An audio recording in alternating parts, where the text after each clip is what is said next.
समय कई प्रश्न उठ रहे हैं कि आखिर कैसे इजराइल ने घर में घुसकर इस्माइल हानिये को मार दिया। इस्माइल हानिये जो हमास का सरगना था, मुखिया था, उसको मारने के मायने क्या है? क्या इससे शांति प्रक्रिया में खलल, या फिर जो शांति प्रक्रिया है उसको कोई और बढ़ा सकता है, या फिर युद्ध और बढ़ेगा? और इस बीच एक नया ब्रेकिंग न्यूज हम आपको दिखा दें।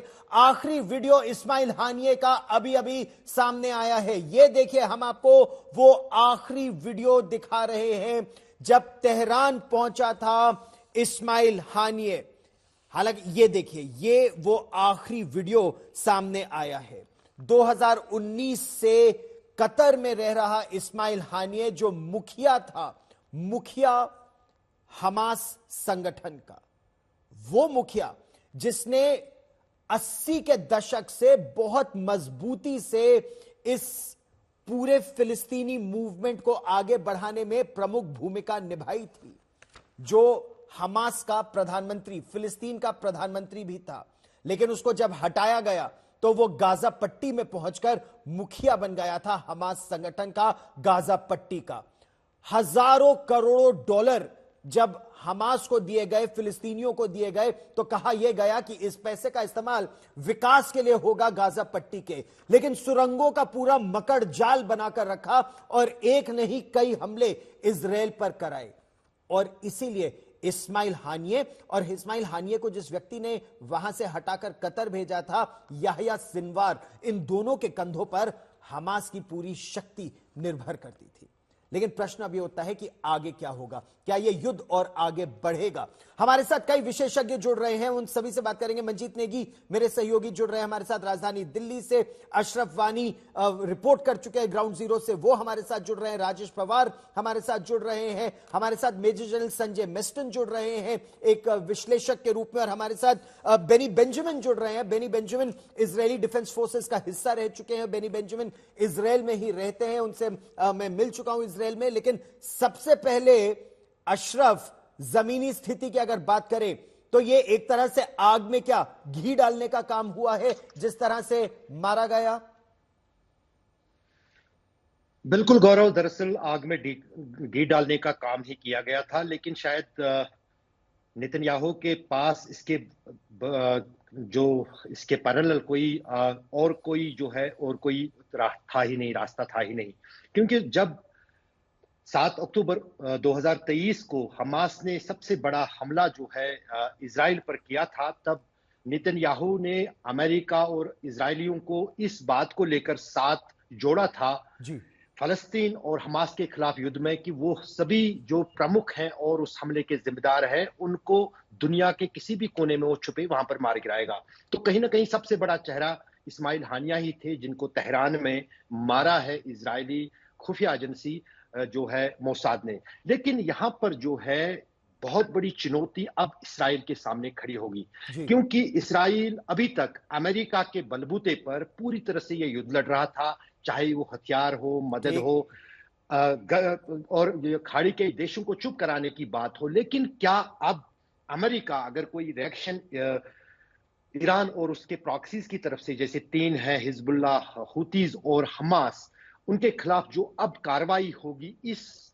कत्ल के बदले या इस हत्या के बदले, वो तो जरूर होनी ही है, और अब यही कार्रवाई हमें देखनी है। और बेनी बेंजामिन, किस रूप में आप देख रहे हैं? इजराइल ने कोई औपचारिक प्रतिक्रिया नहीं दी है, केवल जो इजराइल के हेरिटेज मिनिस्टर है उन्होंने कहा है कि गंदगी की सफाई जरूरी है। इजराइल पर खतरा क्या बढ़ गया है या कम हुआ है? इजराइल पर खतरा बढ़ने गया है, कम हो जाएगा। और जो अभी हमास की परिस्थिति है गाजा में, वो बहुत गंभीर है।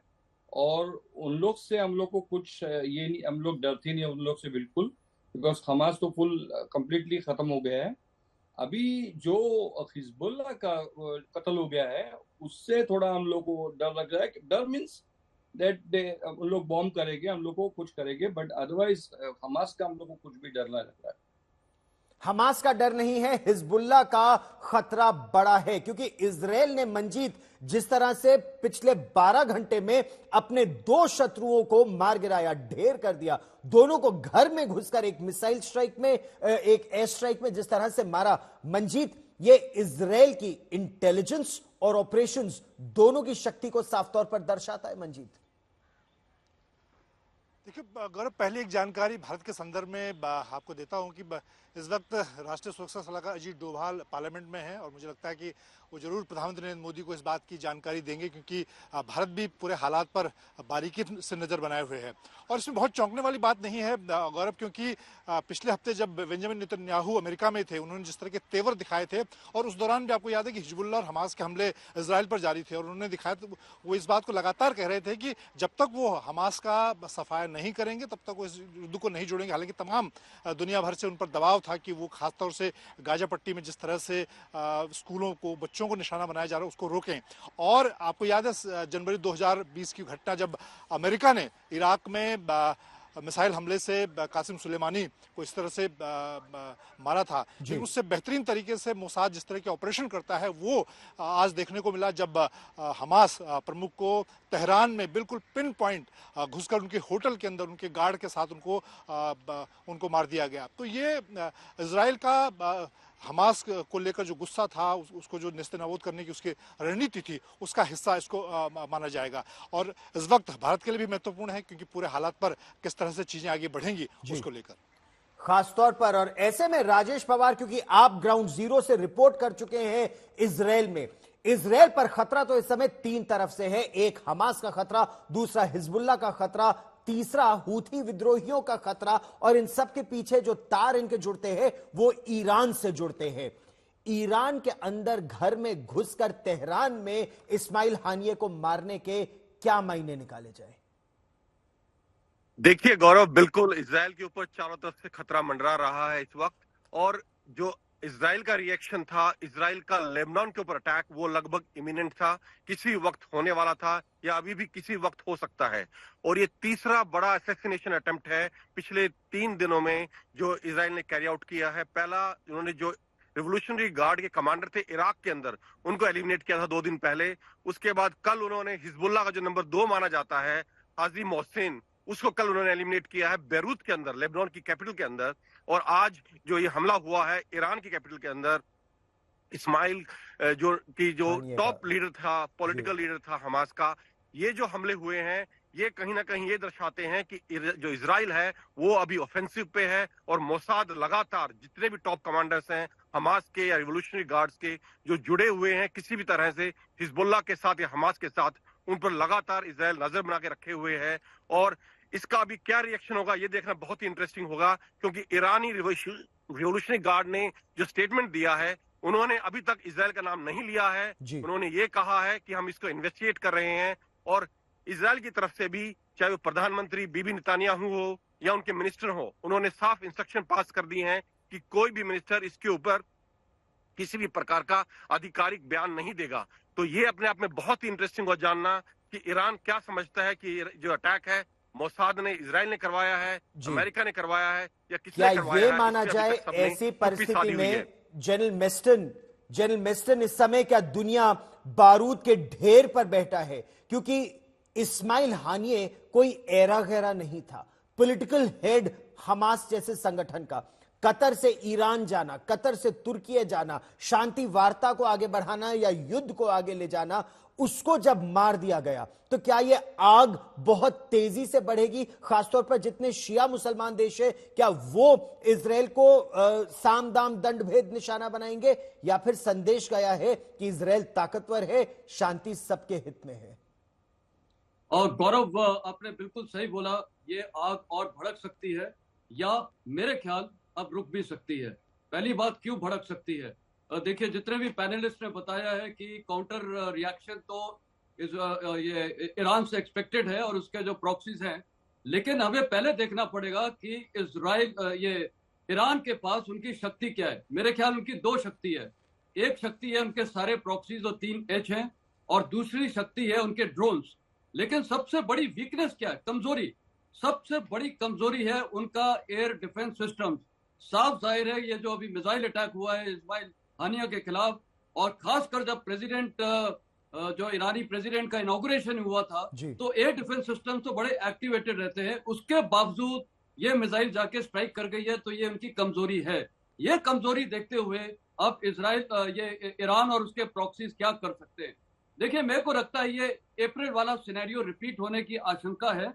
कारण यह है कि अभी इसराइल का स्टांस देखते हैं। इसराइल का स्टेटेड एम बहुत क्लियर था कि हमें हमास की लीडरशिप का खात्मा करना है, और उसमें ये मेरे ख्याल एक स्ट्रैटेजिक इनको विक्ट्री मिली है। प्रेसिडेंट ये स्ट्रेटेजिक विक्ट्री है, यानी ये बहुत बड़ी बात आप कह रहे हैं, ये टैक्टिकल विक्ट्री नहीं है, ये कोई छोटी मोटी युद्ध में जीत नहीं है। आप ये कह रहे हैं ये स्ट्रेटेजिक विक्ट्री है, यानी बहुत बड़े स्तर पर। बेनी बेंजामिन, दो प्रश्न यहां पर उठते हैं। एक, क्या अब हमास के पास केवल इकलौता याह्या सिनवार एक लीडर बचा है जो खतरा बन सकता है बड़े रूप में इजराइल के लिए? या दूसरी बात जो बहुत महत्वपूर्ण है, उस समय आपके करीब 250 बंधकों की बात आ रही थी, क्या अब यह मान लिया जाए कि इजराइल ने बंधकों की उम्मीद छोड़ दी है और इसीलिए यह हमला कराया गया इस्माइल हानिये पर? हमारे जो बंधक जो है, हम होप छोड़ा नहीं उनके बारे में, बिल्कुल। वो तो वापस आएंगे। हम लोग को मालूम है कि अप्रोक्सीमेटली 59 जीवित है और बाकी के सब I think they are died.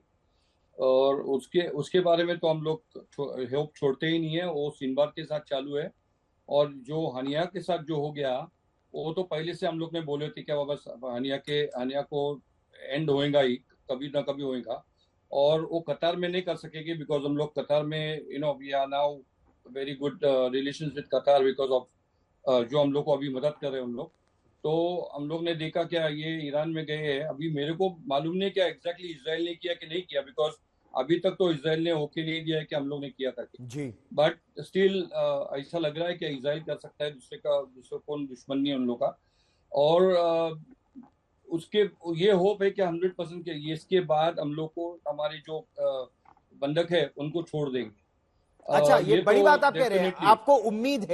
आपको उम्मीद है कि अब बैकफुट पर आएगा हमास इस्माइल हानिये के मारे जाने के बाद, और याह्या सिनवार जिसके बारे में कहा जा रहा है कि वो वहीं खान यूनुस के इलाके में संभवतः अभी भी हो सकता है। रिपोर्ट्स आती है कभी कि वो मर गया, कभी आती है कि वो जीवित है। तो बेनी बेंजामिन, इससे पहले मैं अशरफ वानी को बुलाऊं और अपने बाकी सहयोगियों से बात करूं, आपके पास याह्या सिनवार की कोई खबर, जीवित मृत या खान यूनुस में, या कहां? सिनवार जीवित है 100%। ठीक, 100% जीवित है। उसका नंबर 2 को एसोसिएशन किया है लास्ट महीने में, लास्ट मंथ में, और सिनवार जीवंत है। ठीक है, याह्या सिनवार जीवित है। तो यानी हमास का अस्तित्व इस समय किस तरह का बचा हुआ है? आगे ये आग क्या मध्य पूर्व में और ज्यादा भड़क जाएगी, एक ज्वालामुखी बनकर क्या फूटेगा, या फिर शांति प्रयास विश्व का काम आ सकता है?